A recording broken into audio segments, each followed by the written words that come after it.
आप सभी श्रद्धालुओं को हेमा शर्मा का जय माता दी, जय माता दी। नवरात्रियों में किए गए शुभ संकल्प सिद्ध होते हैं। बिल्कुल सही है, नवरात्रियों में किए गए शुभ संकल्प सिद्ध होते ही हैं। 5 अति उत्तम जानकारी जो भाग्य बदलने में 100% सहायक है।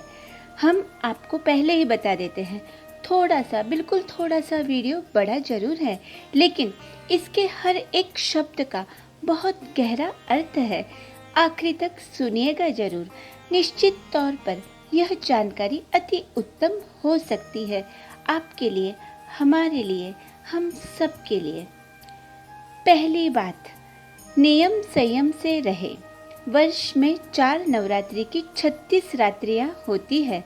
यह 4 माह है, चैत्र, आषाढ़, अश्विन और पौष। चैत्र माह में चैत्र नवरात्रि, जिसे बड़ी नवरात्रि या वसंत नवरात्रि भी कहा जाता है। आषाढ़ और पौष माह की नवरात्रि को गुप्त नवरात्रि कहते हैं। अश्विन माह की नवरात्रि को शारदीय नवरात्रि कहते हैं, जो अभी चल रही है। यदि आपने वर्ष के इन 36 दिन और रात को साध लिया तो आपका भाग्य बदलने में देर नहीं लग सकती। इसके लिए आपको इन दिनों कड़े व्रत रखना चाहिए और इन 36 दिनों में सात्विक आहार लेना चाहिए, ब्रह्मचर्य पालन करना चाहिए। उपवास में रहकर इन 9 दिनों में की गई हर तरह की साधनाएं और मनोकामनाएं पूर्ण होती है। दूसरी बात, शरीर को शुद्ध करें। शरीर से शुद्धिकरण का मतलब है अपने आप को पवित्र रखें, स्वयं संयमित रहे। हो सके तो 9 दिन तक केवल फल आहार ले, और यदि यह संभव नहीं रहा तो कम से कम एक समय भोजन करके व्रत का पालन अवश्य करें। माता रानी की पूजा का विशेष ध्यान दें। विशेषकर इन दिनों पवित्रता पर, शुद्धता पर पूरा ध्यान दें। तीसरी बात, देवियों की पहचान। यदि आप किसी देवी की साधना या पूजा कर रहे हैं तो आपको यह जानना बहुत जरूरी है कि आप किस देवी की साधना या पूजा कर रहे हैं। इसके लिए देवियों को पहचानना सीखें। प्रत्येक देवी को उनके वाहन, भुजा और अस्त्र शस्त्र से पहचाना जा सकता है। जैसे अष्टभुजाधारी देवी दुर्गा और कात्यायनी सिंह पर सवार है, तो माता पार्वती चंद्रघंटा और कुष्मांडा शेर पर विराजमान है। शैलपुत्री और महागौरी वृषभ पर, कालरात्रि गधे पर और सिद्धियात्री कमल पर विराजमान है। इसी तरह सभी देवियों की अलग अलग सवारी है। 9 देवियों में शैलपुत्री ब्रह्मचारिणी, चंद्रघंटा कुष्मांडा, स्कंद माता, कात्यायनी, कालरात्रि, महागौरी, सिद्धियात्री का पूजन विधि विधान से किया जाता है। कहते हैं कि कात्यायनी ने ही महिषासुर का वध किया था, इसलिए उन्हें महिषासुर मर्दिनी भी कहते हैं। दुर्गा सप्तशती के अनुसार इनके अन्य रूप भी है। ब्रह्माणी, महेश्वरी, कौमारी, वैष्णवी, वाराही, नरसिंही, ऐन्द्री, शिवदूती, भीमा देवी, भ्रामरी, शाकंभरी, आदिशक्ति और रक्त दंतिका। देवियों में त्रिदेवी, नवदुर्गा, 10 महाविद्या और 64 योगिनियों का समूह है। प्रमुख रूप से 8 योगिनियां हैं, जिनके नाम इस प्रकार है: सुर सुंदरी योगिनी, मनोहरा योगिनी, कनकवती योगिनी, कामेश्वरी योगिनी, रति सुंदरी योगिनी, पद्मिनी योगिनी, नतिनी योगिनी और मधुमती योगिनी। आदिशक्ति अंबिका सर्वोच्च है और उसी के कई रूप है।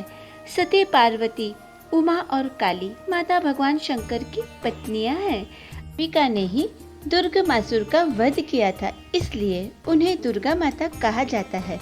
नवदुर्गा में 10 महाविद्याओं की भी पूजा होती है। इनके नाम है काली, तारा, छिन्नमस्ता, षोडशी भुवनेश्वरी, त्रिपुर भैरवी, धूमावती, बगलामुखी, मातंगी और कमला। चौथी बात, साधना के नियम। प्रत्येक नवरात्रि में अलग अलग साधनाएं की जाती है। साधना के पहले आपको यह भी तय करना होता है कि आप किस देवी की साधना करना चाहते हैं।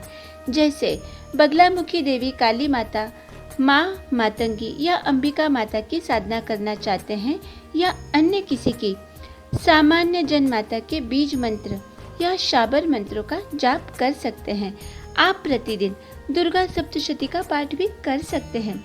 अष्टमी की रात्रि में दुर्गा सप्तशती के प्रत्येक मंत्र को विधिवत सिद्ध किया जाता है। सप्तश्लोकी दुर्गा के पाठ का 108 बार अष्टमी की रात्रि में पाठ करने से मनोवांछित फल की प्राप्ति होती है। नवरात्रि में कम से कम दोनों काल, प्रातः काल और सायंकाल में 3 घंटे समय निकालकर, कम से कम 3 घंटे समय निकालकर 26 माला प्रतिदिन नियमित समय पर जाप करना चाहिए। स्नान आदि से निवृत्त होकर शुद्धता पूर्वक प्रातःकालीन उपासना पूर्व मुख और संध्या काल की उपासना पश्चिम मुख होकर करनी चाहिए। जप के समय घी का दीपक जलाकर रखें और जल का एक पात्र पास में रख दे। जो साधक सावधान और एकाग्र चेतना से उपासना करता है, उसको धीरे धीरे सिद्धियां प्राप्त होने लगती है। यदि कोई मनोकामना की पूर्ति हेतु साधना की जा रही है तो वह पूर्ण होती है। सभी तरह के संकट दूर हो जाते हैं। नवरात्रि साधना में ब्रह्मचर्य पालन बहुत जरूरी है। नियमित समय तक मौन रहना, भूमि शयन करना, चमड़े की बनी वस्तु का त्याग करना, पशुओं की सवारी का त्याग करना, अपनी शारीरिक सेवाएं स्वयं करना तय करें। अपनी सुख सुविधाओं को यथासंभव त्याग कर उपासना में लीन होना ही तप है। पूजा या साधना का स्थान और समय भी नियुक्त होना चाहिए। 5वीं बात, गुप्त नवरात्रि का महत्व। जैसे कि कहा गया है कि वर्ष में 4 नवरात्रि पर्व होते हैं। उनमें से 2 आम जनों के लिए जैसे चैत्र नवरात्रि और शारदीय नवरात्रि होती है, जबकि 2 साधकों के लिए जिसे गुप्त नवरात्रि कहते हैं, जो कि आषाढ़ और पौष माह में आती है। चैत्र माह की नवरात्रि को बड़ी नवरात्रि और अश्विन माह की नवरात्रि को छोटी नवरात्रि कहते हैं। तुलजा भवानी बड़ी माता है तो चामुंडा माता छोटी माता है। दरअसल बड़ी नवरात्रि को बसंत नवरात्रि और छोटी नवरात्रि को शारदीय नवरात्रि कहा जाता है। चैत्र नवरात्रि से नव वर्ष का प्रारंभ होता है। अश्विन मास शारदीय नवरात्रि से त्योहारों और उत्सवों का प्रारंभ होता है। बाकी बची 2 आषाढ़ और पौष माह की गुप्त नवरात्रि साधना के लिए बहुत महत्वपूर्ण होती है। गुप्त नवरात्रि में 10 महाविद्याओं की साधना की जाती है।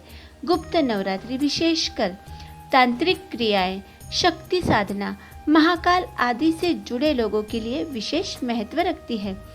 इस दौरान देवी भगवती के साधक बेहद कड़े नियम के साथ व्रत और साधना करते हैं।